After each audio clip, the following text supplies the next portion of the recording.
ভিল্লাইয়ের সকাল সবসময় ধোঁয়া দিয়েই শুরু হয়। ইস্পাত কারখানার সাইরেন যখন বাজে তখন মনে হয় যেন পুরো শহরটাই কোনো এক অদৃশ্য ভট্টিতে ছুঁড়ে দেওয়া হয়েছে। বাতাসে লোহার গন্ধ ভেসে বেড়ায়, তিতো, ভারী আর ক্লান্ত। গেটের বাইরে শ্রমিকদের লাইন জমতে শুরু করে। হেলমেটগুলো চকচক করে, পরিচয়পত্র ঝোলে, আর বাসগুলো একের পর এক মানুষকে গিলে নিতে থাকে। এই শহর থামে না, এখানে মানুষও মেশিনের মতো চলে, ঠিক সময়ে, চুপচাপ, কোনো প্রশ্ন ছাড়াই।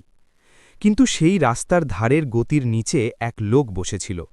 সে ফুটপাথের ধারের একটি বন্ধ দোকানের শাটারের সাথে হেলান দিয়ে বসে পড়ল।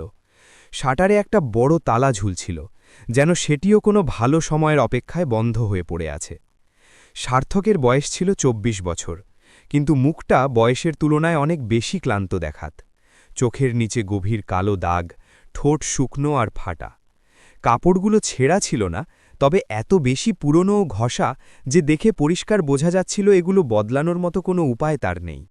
তার ভেতরে এক অদ্ভুত দ্বিধা ছিল, মানুষের সাথে নজর মেলানোর বা নিজেকে দেখার। সে ভিক্ষা চাইছিল না, কারণ ভিক্ষা চাওয়া মানে কেবল হাত পাতা নয়, ওটা ভেতর থেকে হার মেনে নেওয়ার মতো। আর সে নিজেকে এখনও পুরোপুরি হেরে যাওয়া বলে মানতে রাজি ছিল না। শহর নিজের গতিতে চলছিল, সবাই কোথাও না কোথাও যাচ্ছিল, শুধু সার্থকই ছিল এই স্রোতের বাইরে। মানুষ তার সামনে দিয়ে যাতায়াত করছিল, কিন্তু কারোর নজর সেখানে স্থির হল না। কেউ মোবাইলে ব্যস্ত, কেউ অফিসের পাড়ায়, কেউ আবার নিজের জীবনের বোঝায় চাপা পড়ে আছে। তার কারোর ওপর কোনো অভিযোগ ছিল না, সে জানত যে সবাই নিজের লড়াই লড়ছে, কিন্তু এই উপলব্ধি তার খিদে কমাতে পারছিল না। কিছুক্ষণ পর বসে থাকাও মুশকিল হয়ে পড়ল, শরীর অবশ হয়ে আসছিল। সে ভাবল যদি কোনো গাড়ির কাছে গিয়ে কারোর কাছে একটু জল বা খাবার চাওয়া যায়, তবে হয়তো পরিস্থিতি সামলানো সম্ভব। এটা ভাবতেও তার লজ্জা হচ্ছিল, তবুও সে নিজেকে টেনে তুলল। শাটারের সাহায্য নিয়ে সে দাঁড়াল। পায়ে হালকা কম্পন ছিল, যা সে উপেক্ষা করার চেষ্টা করল। সে দুপা বাড়াল, তৃতীয় পদক্ষেপেই হঠাৎ মাথা ঘুরতে শুরু করল। চোখের সামনে রোদ প্রচণ্ড তীব্র হয়ে উঠল, তারপর সব ঝাপসা হয়ে গেল। সে রাস্তার পাশে দাঁড়িয়ে থাকা গাড়িগুলোর দিকে এগোল। এক মুহূর্তের জন্য মনে হল সে কাউকে কিছু বলতে পারবে, কিন্তু শব্দ গলা থেকে বেরোতে পারল না। তার হাত হালকা উঠল, যেন সাহায্য চাইছে, আর ঠিক সেই মুহূর্তেই তার হাঁটু জবাব দিয়ে দিল। শরীর যেন পরিষ্কার মানা করে দিল। সে টাল সামলাতে না পেরে ফুটপাতের কাছেই মাটিতে পড়ে গেল। কিছু সেকেন্ডের জন্য আশপাশের আওয়াজ যেন থেমে গেল। তারপর হঠাৎ হুলুস্থুল শুরু হল। মানুষ জড়ো হতে শুরু করল। কেউ জল আনতে বলল, কেউ ঝুঁটে তার শ্বাস দেখল, কেউ দূর থেকে আন্দাজ করল নেশা করেছে হয়তো, কেউ বলল ক্ষুধার্থ মনে হচ্ছে। ভিড় ছিল, কিন্তু কোনো সিদ্ধান্ত নেওয়ার মতো কেউ ছিল না। সার্থক কিছুই পরিষ্কার বুঝতে পারছিল না, শুধু এইটুকু অনুভব করছিল যে সে পড়ে গেছে এবং এই পড়ে যাওয়ার পেছনে তার কোনো হাত ছিল না। সেই রাস্তার কিছু দূরে ট্রাফিক সিগন্যালে গাড়ির লাইন লেগেছিল। তারই একটির পেছনের সিটে সানভি বসেছিল। জানলা দিয়ে বাইরে তাকাতেই তার নজর সেই ভিড়ের ওপর পড়ল। সে মন দিয়ে দেখল মাটিতে পড়ে থাকা এক যুবক, যাকে ঘিরে মানুষ দাঁড়িয়ে আছে, কিন্তু কেউ এগিয়ে আসছে না। ড্রাইভার গাড়ি এগিয়ে নিয়ে যাচ্ছিল, কিন্তু সানভি গাড়ি থামাতে বলল। সে বাইরে এলো। রাস্তার গরম আর ধোঁয়ার গন্ধ তাকে ঘিরে ধরল। কাছে গিয়ে দেখল ছেলেটির মুখ ফ্যাকাশে হয়ে গেছে, শরীর শিথিল। বেশি দেরি না করে তাকে গাড়িতে বসানো হলো এবং কাছের হাসপাতালে নিয়ে যাওয়া হলো। ডাক্তার পরীক্ষা করলেন, ব্লাড প্রেশার আর পালস দেখলেন। ডাক্তার জানালেন অবস্থা গুরুতর নয়, তবে শরীর খুব দুর্বল। মনে হয় অনেকদিন খাবার জোটেনি, তাই মাথা ঘুরে গেছে। ডাক্তার বললেন আজ রাতটা হাসপাতালে থাকা জরুরি, যাতে সে পুরোপুরি সুস্থ হতে পারে। প্রায় ১ ঘণ্টা পর সার্থকের জ্ঞান ফিরল। ততক্ষণ সানভি চেয়ারে চুপচাপ বসেছিল। সার্থক চুপ খুলে সাদা দেয়াল আর ছাদে ঘুরতে থাকা পাখা দেখতে পেল। কিছুক্ষণ পর তার নজর সানভির উপর পড়ল। সে বুঝতে পারছিল না এসব কিভাবে হল। ডাক্তার জানালেন এখন অবস্থা স্থিতিশীল। সানভি ফিস আর ওষুধের খরচ মিটিয়ে দিল। সে সার্থককে কিছু জিজ্ঞাসা করল না, যাওয়ার সময় শুধু বলল সে যেন বিশ্রাম নেয়। সানভি কাল সকালে আবার আসবে এবং সার্থকের কোনো চিন্তা করার দরকার নেই। রাতটা সার্থক হাসপাতালের বিছানায় অস্থিরতায় কাটাল। শরীর একটু সামলে উঠলেও মনে একটা নতুন চিন্তা দানা বাঁধল, টাকার চিন্তা। তার মনে হচ্ছিল সে কারোর ঋণী হয়ে গেছে। যদি তার কাছে টাকা থাকত, তবে সে আজ এই অবস্থায় থাকত না। এই ভাবনা তাকে ভেতর থেকে ভেঙে দিচ্ছিল। সকালে শানভিলিল তাকে দেখেই সার্থকের ধৈর্যের বাঁধ ভেঙে গেল। সে বলল সে তার ঋণী হয়ে গেছে এবং জানে না এই টাকা কিভাবে শোধ করবে। তার গলায় লজ্জা ছিল। বলতে বলতে তার চোখ দিয়ে জল বেরিয়ে এলো। সে মাথা নিচু করে চুপচাপ কাঁদতে থাকল। শানভি তাকে থামাল, শুধু বলল, এখন টাকার কথা হবে না, আগে খাবার জরুরি। হাসপাতাল থেকে বেরোনোর সময় সার্থকের পা আগের মতো টলছিল না, শরীরে কিছুটা শক্তি ফিরে এসেছিল। সে বারবার এটাই ভাবছিল যে তার পাশে চলতে থাকা এই মেয়েটি তার কাছে কি চায়। জীবন তাকে অনেক আগেই শিখিয়ে দিয়েছে যে এই পৃথিবীতে বিনা কারণে কেউ কারোর জন্য কিছু করে না। তাই শানভি যখন তাকে বলল, আগে খেয়ে নাও, কথা পরে হবে, তখন এই কথাটা তাকে স্বস্তির চেয়ে বেশি ভয়ের মতো লাগল। তারা কাছের একটা সাধারণ ঢাবায় থামল। কোনো বড় হোটেল বা জাঁকজমক ছিল না। শানভি বসার ইশারা করল। সার্থক চেয়ারে বসল। তার আশেপাশের নজরে ভয় লাগছিল না, বরং নিজের ভেতরে ওঠা প্রশ্নগুলো তাকে অস্থির করছিল। সামনে খাবার এলো, গরম রুটি, সাধারণ ডাল আর সামান্য তরকারি। রোজকার খাবার যা মানুষ না ভেলেই খেয়ে নেয়, কিন্তু সার্থকের কাছে এটা ছিল উৎসবের মতো। তবুও সে হাত বাড়াল না। কিছুক্ষণ সে কেবল প্লেটের দিকে তাকিয়ে রইল। শানভি কিছু বলল না। সে শুধু প্লেটটা সার্থকের দিকে এগিয়ে দিল এবং নিজে চুপচাপ সামনে বসে রইল। প্রথম গ্রাস মুখে দিতেই সে অনুভব করল তার শরীর কতটা শূন্য ছিল। সে ধীরে ধীরে খেতে লাগল। খাওয়ার সময় তার চোখ বারবার নিচু হয়ে যাচ্ছিল। এটা খিদের জন্য নয়, লজ্জার জন্য। যখন পেট কিছুটা ভরতে শুরু করল, তখন তার ভেতরে জমে থাকা কঠোরতা শিথিল হতে লাগল, যা তাকে অনেক দিন ধরে আষ্টেপৃষ্ঠে বেঁধে রেখেছিল। খাওয়া শেষ হওয়ার পরেও সে কিছুক্ষণ চেয়ারে বসে রইল। প্লেট খালি ছিল, পেট অনেকটা ভরেছিল, তবুও ভেতরে একটা শূন্যতা রয়েই গিয়েছিল। কিন্তু যে কোণে তারা বসেছিল সেখানে একটা আলাদা শান্তি ছিল, সেই কথার বোঝায় ভরা, যা এখনও বলা হয়নি। সার্থক অনেকক্ষণ চুপ করে বসে রইল। সে নিজের ভেতরেই এমন এক দরজার সামনে দাঁড়িয়েছিল যা খোলার আগে সে নিশ্চিত হতে চাইছিল যে সামনে বসা মানুষটা সত্যিই তার সত্য শুনতে পারবে কিনা। তখনই শানভি সার্থককে জিজ্ঞাসা করল, তুমি এই অবস্থায় কিভাবে পৌঁছালে? সার্থক শানভির দিকে তাকাল এবং দীর্ঘশ্বাস ঠেলল। অবশেষে সে তার গল্প বলা শুরু করল। সে জানালো যে সে ইঞ্জিনিয়ারিং পড়ছিল, মেকানিক্যাল ব্রাঞ্চে ৩য় বর্ষে পৌঁছে গিয়েছিল। তার স্বপ্ন ছিল পড়াশোনা শেষ করে এই শহরের কোনো বড় প্ল্যান্টে কাজ করবে এবং নিজের পায়ে দাঁড়াবে। সে শুধু চেয়েছিল নিজের খরচ নিজে চালাতে এবং কারোর ওপর বোঝা না হতে। সে তার বাবা প্রবীণ শর্মার কথা উল্লেখ করল। সাধারণ মানুষ, খুব বেশি শিক্ষিত নন, কিন্তু সহজ সরল ও সৎ। তিনি কখনো সার্থকের পড়াশোনার সরাসরি বিরোধিতা করেননি, কিন্তু ঘরের ভেতরে হওয়া অন্যায়ের বিরুদ্ধে দাঁড়ানোর ক্ষমতাও তার ছিল না। সার্থকের নিজের মা ছোটবেলায় মারা যান। স্মৃতি ঝাপসা ছিল, কিন্তু তার অভাব সবসময় তার ভেতর রয়ে গিয়েছিল। কয়েক বছর পর বাবা দ্বিতীয় বিয়ে করেন। শুরুতে ঘর স্বাভাবিক ছিল, কিন্তু পড়াশোনা যত এগিয়েছে আর খরচ বেড়েছে, ঘরের পরিবেশ বদলাতে শুরু করল। কলেজের ফিজ, বই আর প্রয়োজনগুলো বোঝার মতো দেখা হতে লাগল। ধীরে ধীরে তাকে বোঝানো হতে লাগল যে তার পড়াশোনা কোনো আশা নয়, বরং অতিরিক্ত বোঝা। সার্থক জানাল যে সে খরচ কমানোর সব রকম চেষ্টা করেছে, টিউশন পড়িয়েছে, ছোটখাটো চাকরি করেছে, রাত জেগে কাজ করেছে, কিন্তু তার পরিশ্রম কখনো পর্যাপ্ত মনে করা হয়নি। সময়ের সাথে সাথে তার জন্য একটি শব্দ ব্যবহার করা হতে লাগল, বোঝা। একদিন যখন তার বাবা কাজে গিয়েছিলেন, তাকে বলা হলো সে এখন বড় হয়ে গেছে এবং তার ঘর ছেড়ে দেওয়া উচিত। সে শুধু চেয়েছিল তার পড়াশোনাটা শেষ করতে দেওয়া হোক। সেদিন তার কাছ থেকে সব কাগজপত্র চাওয়া হলো, মার্কশিট, সার্টিফিকেট, কলেজ সংক্রান্ত নথিপত্র। সে কোনো সন্দেহ না করে সব দিয়ে দিল। বিকেলে বাড়ির উঠোনে আগুন জ্বালানো হলো। এক এক করে তার সমস্ত কাগজ সেই আগুনে ছুঁড়ে ফেলা হলো। তার ডিগ্রি, তার পরিচয়, তার স্বপ্নের প্রমাণ, সব কিছু। আমার বাবাও কিছু করেননি, না রুখেছেন, না কিছু বলেছেন। সেদিনই সে বুঝেছিল যে ঘর কেবল দেয়াল দিয়ে হয় না, ঘর হলো সেই জায়গা যেখানে স্বপ্নের রক্ষা করা হয়। সেই রাতে সে ঘর ছেড়ে বেরিয়ে পড়ল। একটা ছোট ব্যাগে দুজোড়া কাপড় আর সামান্য কিছু টাকা ছিল। কলেজ সেখানেই শেষ হয়ে গেল। কয়েকদিন সে এদিক সেদিক ঘুরে বেড়াল, কাজ খুঁজল, আর তারপর ধীরে ধীরে রাস্তা তার পৃথিবী হয়ে উঠল।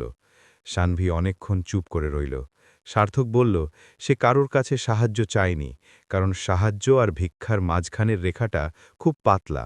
তাকে আগেই বোধা বলা হয়েছিল, তাই সে আবার নিজেকে কারোর সামনে ছোট করতে চায়নি। সে দুর্বল ছিল না, কেবল খুব ক্লান্ত ছিল। এই কথাটা সানভীর একদম ভেতরে গেঁথে গেল। তার মনে হলো এই ক্লান্তি সে নিজেও ভেতরে বয়ে বেড়াচ্ছে। তফাৎ শুধু এই যে তার ক্লান্তি বন্ধ ঘরে লুকিয়ে থাকে, আর সার্থকের ক্লান্তি রাস্তার ওপর খোলা পড়েছিল। সানভি বলল, সে একা নয়। এটা কেবল সান্ত্বনা ছিল না, ছিল একটা প্রস্তাব। সে বলল সার্থক চাইলে তার সাথে চলতে পারে, অন্তত যতক্ষণ না সে নিজেকে সামলে নিচ্ছে। সার্থক দ্বিধার সাথে মানা করল। সানভি শান্ত গলায় বলল যে এটি দয়া নয়, এটি সঙ্গ, এবং তার নিজেরও সেই সঙ্গের প্রয়োজন আছে। প্রথমবারের মতো সে স্বীকার করল যে সে নিজেও একা। ভিল্লাইয়ের রাস্তা থেকে বেরিয়ে সানভির বাড়ি যেন অন্য এক দুনিয়া। উঁচু দেয়াল, ভারী লোহার গেট, আর তার ভেতরে ছড়িয়ে থাকা এক অদ্ভুত নীরবতা। সার্থক যখন প্রথমবার সেই বাড়িতে পা দিচ্ছিল, তার মনে এক দ্বিধা ছিল। তার মনে হচ্ছিল সে এমন এক জগতে চলে এসেছে যেখানে প্রতিটি জিনিস তার অবস্থানের চেয়ে বড়। ঘর, ফার্নিচার, সিঁড়ি, এমনকি বাতাসও, এসব তাকে নিজের অস্তিত্বের চেয়ে বেশি তার সীমাবদ্ধতা মনে করিয়ে দিচ্ছিল। সানভি সহজভাবে তাকে বসতে বলল। বাড়ির ভেতর কাজ করা মানুষ আসছিল, যাচ্ছিল, কিন্তু কারোর নজর কোথাও স্থির হচ্ছিল না। তারা নিজেদের কাজে এমনভাবে ব্যস্ত ছিল যেন এই বাড়িতে আসা যাওয়া করা মুখগুলো কেবল এক আনুষ্ঠানিকতা। সার্থক এটাও দেখল যে এই বড় বাড়িতে কেউ সানভিকে জিজ্ঞাসা করছে না সে কোথায় গিয়েছিল বা দেরি কেন হল। সেই মুহূর্তে সে প্রথমবার বুঝল যে একাকিত্ব কেবল রাস্তায় থাকে না, তা নিরাপদ দেয়ালের ভেতরেও সমান গভীর হতে পারে। তাকে একটা পরিষ্কার পরিচ্ছন্ন ঘর দেওয়া হলো, যা অতিথিদের জন্য রাখা থাকত। সানভি শুধু বলল সে যেন বিশ্রাম নেয়, কোনো প্রশ্ন নয়। সার্থক ঘরে বসে দেয়ালগুলোর দিকে তাকিয়ে রইল। তার নিজের পুরনো বাড়ির সেই ছোট ঘরটার কথা মনে পড়ল। বইয়ে ভরা আলমারি আর পড়াশোনার সেই কোণ যেখানে সে স্বপ্ন বুনেছিল। এখানে সুযোগ সুবিধা ছিল, কিন্তু সেই আপন ভাব ছিল না যা কোনো জায়গাকে ঘর বানায়। রাতটা সেই বাড়ির নিস্তব্ধতায় কাটল। ঘুম কম, চিন্তা বেশি। সকালে সানভি জানালো যে সে তার বাবার সাথে কথা বলতে চায়। সার্থককে সেই কথাবার্তা থেকে দূরে রাখা হলো, এবং সম্ভবত সেটাই জরুরি ছিল। সানভি তার বাবাকে সংক্ষেপে সব জানাল। রাস্তায় পড়ে থাকা এক যুবক, হাসপাতাল, এবং এখন তাদের বাড়িতে থাকা। সে আবেগের ডালি সাজায়নি, শুধু সত্যিটা সামনে রেখেছে। শেষে সে বলল আগে কি করতে হবে তা সে বাবার মতামত নিয়ে ঠিক করতে চায়। তার বাবা খুব বেশি প্রশ্ন করেননি। তিনি শুধু বললেন যদি কাউকে ঘুরে দাঁড়ানোর সুযোগ দেওয়া যায় তবে দেওয়া উচিত। তার কাছে এটি কোনো বড় নৈতিক সিদ্ধান্ত ছিল না, বরং একটি সহজ কথা ছিল। সানভি বুঝল এটিই অনুমতি। সেই মুহূর্তেই সে ঠিক করে নিল সার্থককে কিছু সময়ের জন্য নিজের কাছে রাখা এবং তাকে কাজের সুযোগ দেওয়া ঠিক হবে। পরদিন সকালে সে সার্থককে নিজের সাথে কোম্পানিতে নিয়ে গেল। পথে ফ্যাক্টরির বড় বড় কাঠামো দেখা যাচ্ছিল, উঁচু গেট, কড়া নিরাপত্তা, আর ভেতরে মেশিনের অনবরত আওয়াজ।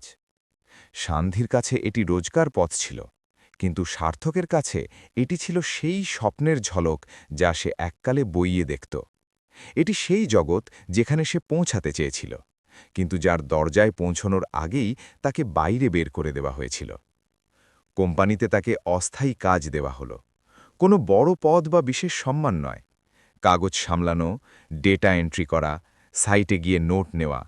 সে ইঞ্জিনিয়ারিংয়ের ছাত্র ছিল, কিন্তু এখানে তাকে একজন সাধারণ কর্মীর মতো দেখা হচ্ছিল। তবুও সে কোনো অভিযোগ করেনি। সে জানত যে শুরুটা প্রায় সেখান থেকেই হয় যেখানে মানুষকে সবচেয়ে বেশি ঝুঁকতে হয়। প্রথম দিনেই কিছু নজর তার ওপর আটকে গেল। কোথাও কৌতূহল ছিল, কোথাও বা অবজ্ঞা।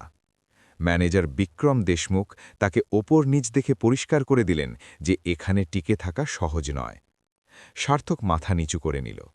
সে জানত জবাব দিলে তার অবস্থান বদলাবে না। দিন কাটতে লাগল। সে সবার আগে পৌঁছাত আর সবার শেষে বেরোত। যে কাজ দেওয়া হতো তা বিনা প্রশ্নে করত। মেশিনের পাশে দাঁড়িয়ে তার ডিজাইন বোঝার চেষ্টা করত। সাইটে নোট বানাত, পুরনো প্রজেক্টের ফাইল পড়ত। রাতে বাড়ি ফিরে সে আবার পড়তে বসত। বই ছিল না, কিন্তু ইন্টারনেট ছিল, আর তার ভেতরে শেখার খিদে এখনও বেঁচে ছিল। এরই মাঝে অপমানও চলতে থাকল।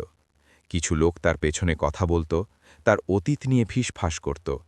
বিক্রম প্রায়ই তাকে এমন কাজ দিতেন যাতে তার যোগ্যতার কোনো ব্যবহার ছিল না। সার্থক এসব দেখত, শুনত আর চুপ থাকত। সে নিজের ভেতরে ঠিক করে নিয়েছিল যে সে জবাব শব্দ দিয়ে নয়, কাজ দিয়ে দেবে। সানভি এসব দেখত। অনেক সময় সে কিছু বলতে চাইত, কিন্তু থেমে যেত। কোম্পানির পরিবেশ, বাবার ভাবমূর্তি আর নিজের সীমাবদ্ধতা তাকে চুপ করিয়ে দিত। ধীরে ধীরে সে অনুভব করতে লাগল যে তার এই নীরবতাও কোথাও না কোথাও ভুল পক্ষ বেছে নেওয়ার মতো। এই বোধ তাকে ভেতর থেকে অস্থির করতে শুরু করল। একদিন বিক্রমের কথা সে পরিষ্কার শুনল যে এ ধরনের লোক বেশিদিন টেকে না। সানভি সেখানেই দাঁড়িয়েছিল, কিন্তু কিছু বলল না। সেই বিকেলে সে অনেকক্ষণ নিজের ঘরে বসে রইল। তার মনে হল কেবল সাহায্য করে দেওয়াই যথেষ্ট নয়, অনেক সময় পাশে দাঁড়ানোও তার চেয়েও বেশি জরুরি। সার্থক এসব বুঝছিল। সে জানত সানভি দেখে, কিন্তু বলে না। তবু সে অভিযোগ করেনি। সে কোনো আশ্রয় হারানোর ঝুঁকি নিতে চায়নি। সে ঠিক করেছিল যদি তাকে এখানে টিকতে হয় তবে তাকে নিজেকে প্রমাণ করতে হবে, কারোর দয়ায় নয়, নিজের কাজে। ধীরে ধীরে তার কাজে তফাৎ দেখা দিতে লাগল। সে ডিজাইনের ছোট ছোট ত্রুটির দিকে নজর দিতে লাগল, খরচ কমানোর উপায় ভাবতে লাগল এবং মেশিনের কার্যক্ষমতা বুঝতে শুরু করল। শুরুতে কেউ গুরুত্ব দেয়নি। তারপর একদিন এক প্রযুক্তিগত সমস্যা সে কোনো হট্টগোল ছাড়াই সমাধান করে দিল। মেশিন আবার চলতে শুরু করল এবং কাজ বন্ধ হওয়া বেঁচে গেল। কেউ তার নাম নিল না, কিন্তু কাজ তো চলল। এটাই ছিল তার প্রথম জয়, কোনো আওয়াজ বা আস্ফালন ছাড়াই। সান্ভি এসব দেখল। প্রথমবারের মতো তার মনে হল সার্থক কেবল টিকে থাকার চেষ্টা করছে না, বরং এই জায়গাটাকে বুঝছে। সানভির ভেতরে অপরাধ বোধ ছিল, আর আশাও। সে জানত যে সামনের পথ সহজ হবে না, কিন্তু এখন আর পিছিয়ে যাওয়াও সম্ভব নয়। সময়ের সাথে সাথে কোম্পানিতে সার্থকের উপস্থিতি স্বাভাবিক হতে শুরু করেছিল, কিন্তু তার সম্মান নয়। সে এখন আর কারোর কাছে অচেনা ছিল না, কিন্তু সমানও ছিল না। মানুষ তাকে চিনতে শুরু করেছিল এমন একজন মানুষ হিসেবে যে বিনা অভিযোগে কাজ করে, আদেশ মানে এবং অপমানেও চুপ থাকে। এই নীরবতাই ধীরে ধীরে তার পরিচয় হয়ে উঠছিল। সার্থক জানত এই পরিচয় বিপজ্জনক, কারণ চুপ করে থাকা মানুষদের মানুষ সব সময় অবহেলার পাত্র মনে করে। তবুও তার কাছে এখন অন্য কোনো পথ ছিল না। সে টিকে থাকতে চেয়েছিল, কারোর দয়ায় নয়, নিজের ক্ষমতায়। সেই সময়ে কোম্পানিতে একটা বড় প্রজেক্ট এলো। নতুন মেশিন লাইন, উৎপাদন ক্ষমতা বাড়ানোর পরিকল্পনা এবং সময়ের কড়া সীমা। পরিবেশে হঠাৎ গুরুত্ব বেড়ে গেল। মিটিংয়ের প্রস্তুতি চলছিল। সানভি আর তার বাবা করিডোর দিয়ে মিটিং রুমের দিকে যাচ্ছিলেন। তখনই তাদের নজর সার্থকের উপর পড়ল। সে কিছু ফাইল গোছাচ্ছিল। সানভি থেমে তার দিকে তাকালো এবং সহজভাবে বলল সেও যেন সাথে চলে। এটি কোনো আনুষ্ঠানিক ডাক ছিল না, কোনো বিশেষ অনুরোধও নয়, কেবল একটা সাধারণ ইশারা যা পরে অনেক বড় অর্থ বহন করতে চলেছিল। সার্থক কয়েক মুহূর্ত ইতস্তত করল, তারপর চুপচাপ তাদের সাথে চলল। মিটিং রুমে সিনিয়র ইঞ্জিনিয়ার, ম্যানেজার আর টেকনিক্যাল টিম ছিল। সার্থক একপাশে বসে রইল। সে কথা বলার জন্য তাড়াহুড়ো করল না। পরিকল্পনা যত এগোতে লাগল, ডিজাইনে একটা প্রযুক্তিগত ভুল তার কাছে পরিষ্কার হতে লাগল। এমন একটা ভুল যা শুরুতে ছোট মনে হতে পারে, কিন্তু ভবিষ্যতে মেশিনের কার্যক্ষমতা আর নিরাপত্তা দুটোর জন্যই বিপদ হতে পারে। মিটিং এগোচ্ছিল। সেই মুহূর্তে সার্থকের মনে হল যদি এখন না বলে তবে পরে আফসোস থেকে যাবে। সে ধীরে ধীরে দাঁড়িয়ে নিজের কথা বলল, একটি স্পষ্ট সংকেত যে ডিজাইনের কোনো অংশে সমস্যা আছে এবং তার প্রভাব কি হতে পারে। ঘরে এক মুহূর্তের জন্য সন্নাটা নেমে এলো। কিছু লোক চমকে গিয়ে বোর্ডের দিকে তাকাতে লাগল। প্রথমবারের মতো সবার নজর সেই দিকে গেল যেখানে সে বসেছিল। বিক্রম দেশমুখের এটা ভালো লাগল না। সে কথা মাঝপথে থামানোর চেষ্টা করল, যেন এসব সময়ের অপচয়। তার গলায় সেই পুরনো ব্যঙ্গ আর চাপ ছিল, কিন্তু এবার সানভি চুপ থাকল না। সে খুব বেশি কিছু বলেনি, শুধু এইটুকু যে আগে পুরো কথা শোনা উচিত। তার কণ্ঠ শান্ত ছিল, কিন্তু তাতে কোনো দ্বিধা ছিল না। ঘরে বসে থাকা মানুষগুলো বুঝল যে এটি কোনো সাধারণ হস্তক্ষেপ নয়। সানভির বাবা এতক্ষণ মনোযোগ দিয়ে শুনছিলেন। তিনি কিছু প্রশ্ন করলেন, সংক্ষেপে, একদম কাজের কথায়। সার্থক জবাব দিল, না ঘাবড়ে, না বাড়িয়ে। সেই মুহূর্তে এটি পরিষ্কার হয়ে গেল যে সে কেবল পরিশ্রমী নয়, যোগ্যও বটে। বিক্রম চুপ হয়ে গেল। তার চোখে অস্বস্তি ছিল স্পষ্ট। মিটিং এগিয়ে চলল। কিছুদিন বাদেই সাইটে সেই সমস্যায় সামনে এলো যেটার কথা সার্থক বলেছিল। মেশিন বারবার থামতে লাগল, উৎপাদন বন্ধ হয়ে গেল। ইঞ্জিনিয়াররা এদিক ওদিক দৌড়াদৌড়ি শুরু করলেন। ফোন ঘন ঘন বাজতে লাগল। সেই হট্টগোলের মধ্যে সার্থক কোনো শব্দ না করে এগিয়ে গেল। সে কারোর অনুমতি চাইল না, সে তাই করল যা সে আগে থেকে ভেবে রেখেছিল। কিছু সেটিং বদলাল, কিছু অংশে ছোট পরিবর্তন করল, আর কিছুক্ষণের মধ্যেই মেশিন লাইন আবার চলতে শুরু করল। ব্যাস, কাজ শুরু হয়ে গেল। মানুষ প্রথমবারের মতো তাকে ভালো করে দেখল, যেন এতদিন সে অদৃশ্যই ছিল। বিক্রম কিছু বলেনি, কিন্তু তার চোখে বিরক্তি ছিল স্পষ্ট। সানভি এসব দেখছিল। তার ভেতরে গর্ব আর অপরাধবোধ একসাথে জেগে উঠল। গর্ব এই জন্য যে সার্থক নিজেকে প্রমাণ করেছে, আর অপরাধবোধ এই জন্য যে সে এতদিন তাকে একা ছেড়ে দিয়েছিল। এরপর বিক্রমের ব্যবহার আরও কঠোর হয়ে গেল। সে ছোট ছোট অজুহাতে সার্থককে নিচু দেখানোর চেষ্টা করতে লাগল। তাকে এমন কাজ দেওয়া হতে লাগল যার উদ্দেশ্য ছিল কেবল তাকে ক্লান্ত করা। সার্থক সব বুঝছিল, কিন্তু সে নিজেকে একটা কথাতেই স্থির রাখল, তাকে হার মানলে চলবে না। সে ঠিক করেছিল যে সে নিজের জায়গা কারো সুপারিশে নয়, নিজের কাজ দিয়ে তৈরি করবে। সানভি এসব দেখছিল। সেদিন সে বুঝল যে সার্থকের আসল শক্তি কেবল তার মেধা বা পরিশ্রম নয়, বরং তার মনুষ্যত্ব। সে বুঝতে পারল সে এতদিন এই সম্পর্ককে কেবল সাহায্য হিসেবে দেখে এসেছে, অথচ এটি তার চেয়ে অনেক বেশি গভীর ছিল। সেই রাতে সে নিজের ঘরে বসে ঠিক করল যে এবার সে আর চুপ থাকবে না, কারণ সে বুঝে গেছে যে নীরবতাও এক ধরনের হিংসা। সার্থক এই পরিবর্তন অনুভব করল, মিটিংয়ে, সাইটে আর সানভির চোখে। প্রথমবারের মতো তার মনে হল সে একা নয়। তার ভেতরে জমে থাকা সেই কঠোর আস্তরণ, যা সে নিজেকে বাঁচানোর জন্য তৈরি করেছিল, তা ধীরে ধীরে গলতে শুরু করল। সে জানত জীবন এখনও সহজ নয়, কিন্তু এখন তার কাছে একটা কারণ ছিল নিজেকে আবার দাঁড় করানোর। সময় কারোর জন্য অপেক্ষা করে না, কিন্তু কখনো কখনো সে চুপচাপ দেখে যে কে কতটা সহ্য করতে পারে। ভিলাইয়ের ফ্যাক্টরিতেও সময় এগিয়ে চলল, আর তারই সাথে বদলাতে থাকল সার্থকের জীবন। সে এখন আর সেই মানুষটা নয় যে এককালে রাস্তার ধারে মাথা নিচু করে বসে থাকত। মাসের পর মাস পরিশ্রম, অগণিত রাত আর বিনা অভিযোগে সহ্য করা অপমান সব মিলে তাকে ভেতর থেকে গড়ে দিয়েছিল। তার কাজে এখন স্থায়িত্ব ছিল, তার বুদ্ধিতে গভীরতা ছিল, আর চোখে ছিল এক শান্ত আত্মবিশ্বাস। কোম্পানির একটি বড় প্রজেক্ট সব কিছু বদলে দিল। এমন এক প্রজেক্ট যার উপর কোম্পানির ভবিষ্যৎ নির্ভর করছিল। ডিজাইনে জটিলতা ছিল, সময় কম, আর চাপ ছিল আকাশচুম্বী। এবার মিটিং রুমের বাইরে নয়, ভেতরে বসা মানুষদের মধ্যে সার্থকও ছিল। সে কিছু বলেনি, শুধু শুনেছে। তারপর যখন তার মতামত চাওয়া হলো, সে না ঘাবড়ে পুরো যুক্তির সাথে নিজের কথা তুলে ধরল। ঘরে সন্নাটা নেমে এলো। কেউ বাধা দিল না, কেউ হাসল না। সেদিন প্রথমবারের মতো তার কথা কেবল শোনা হলো না, বরং মানাও হলো। প্রজেক্ট সফল হল, উৎপাদন বাড়ল, লোকসান কমল, আর কোম্পানি এক নতুন উচ্চতায় পৌঁছাল। খবরের কাগজও নাম এলো, প্রশংসা হলো, আর মিটিংগুলোতে সার্থকের চর্চা হতে লাগল। সেই মানুষগুলোই যারা এককালে তাকে পাত্তা দিত না, এখন তার কাছে পরামর্শ নিতে লাগল। বিক্রম দেশমুখের ব্যবহারও বদলে গেল। সে বুঝে গিয়েছিল এই মানুষটা কেবল টিকে থাকার নয়, বরং এগিয়ে নিয়ে যাওয়ার জন্য এসেছে। সানভি এসব দূর থেকে দেখছিল, তার গর্ব হচ্ছিল। তার মনে হতে লাগল যে মানুষটাকে সে রাস্তা থেকে তুলে এনেছিল সে আসলে কখনো পরেই যায়নি, কেবল তাকে সামলানোর মতো কেউ ছিল না। আর এরই সাথে সানভি নিজেকেও বদলে যেতে দেখল। কোম্পানিতে সে নিজের কণ্ঠ খুঁজে পেয়েছে। এক সন্ধ্যায় সানভির বাবা মহেন্দ্র আগরওয়াল সার্থককে নিজের ঘরে ডাকলেন। এই ডাক কোনো আনুষ্ঠানিকতা ছিল না।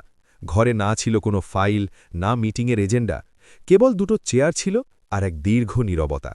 মহেন্দ্র আগরওয়াল সার্থককে খুঁটিয়ে দেখলেন, যেন তিনি প্রথমবারের মতো তাকে নয়, বরং তার ভেতরের মানুষটিকে দেখছেন।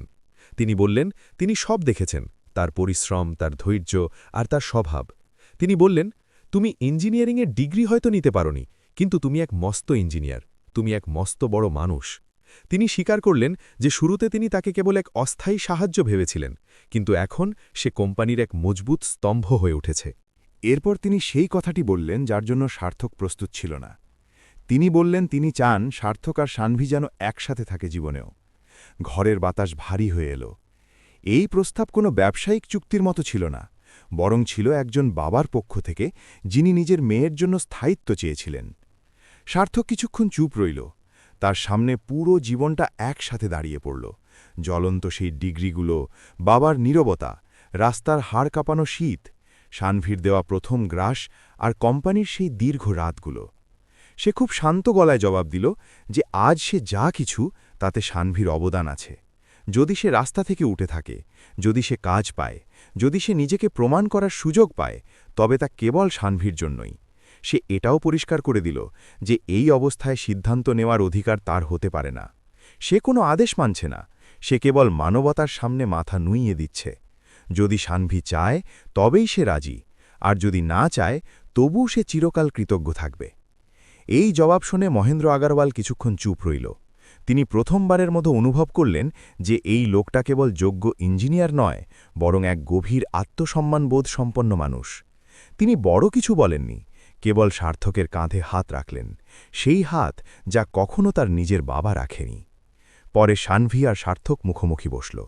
কোনো আনুষ্ঠানিকতা ছিল না, কোনো চাপ ছিল না। সানভি তাকে জিজ্ঞাসা করল সে কি চায়, আর সার্থক খুব সাধারণভাবে বলল যে সে সমমর্যাদা চায়, না কোনো দয়া, না কোনো ঋণ। সানভির চোখ ভরে এলো। সে বলল সেও এটাই চায়, কোনো আশ্রয় নয়, বরং এক সাথী। সেই রাতে সানভি নিজের ঘরে অনেকক্ষণ কাঁদল। সেই কান্না দুঃখের ছিল না, বরং ছিল সেই শূন্যতা ভরাট হওয়ার, যা সে ছোটবেলা থেকে বয়ে বেড়াচ্ছিল। তার মনে হল সে প্রথমবারের মতো কোনো মানুষকে বেছে নিয়েছে, তার নাম বা পদমর্যাদাকে নয়। অন্যদিকে সার্থকও একা বসেছিল। সে কাঁদছিল না, কিন্তু তার চোখ ছিল ভেজা। তার মনে হচ্ছিল জীবন তার কাছ থেকে অনেক কিছু কেড়ে নিয়েছে, কিন্তু হয়তো সেই অভাবই তাকে একজন খাঁটি মানুষ বানিয়ে রেখেছে। কিছু সময় পর দুজনে একসাথে চলার সিদ্ধান্ত নিল। যদি এই গল্পটি আপনার হৃদয় ছুঁয়ে থাকে, তবে আমাদের চ্যানেল লাইক, সাবস্ক্রাইব এবং শেয়ার অবশ্যই করবেন। কমেন্টে আপনার আর আপনার শহরের নাম লিখুন, যাতে আমরা জানতে পারি আমাদের গল্পগুলো কোথায় কোথায় মানুষের হৃদয় স্পর্শ করছে। আবার দেখা হবে এক নতুন আবেগঘন গল্পের সাথে। ততক্ষণ খুশি থাকুন, সুস্থ থাকুন আর নিজের সম্পর্কগুলোকে সময় দিন।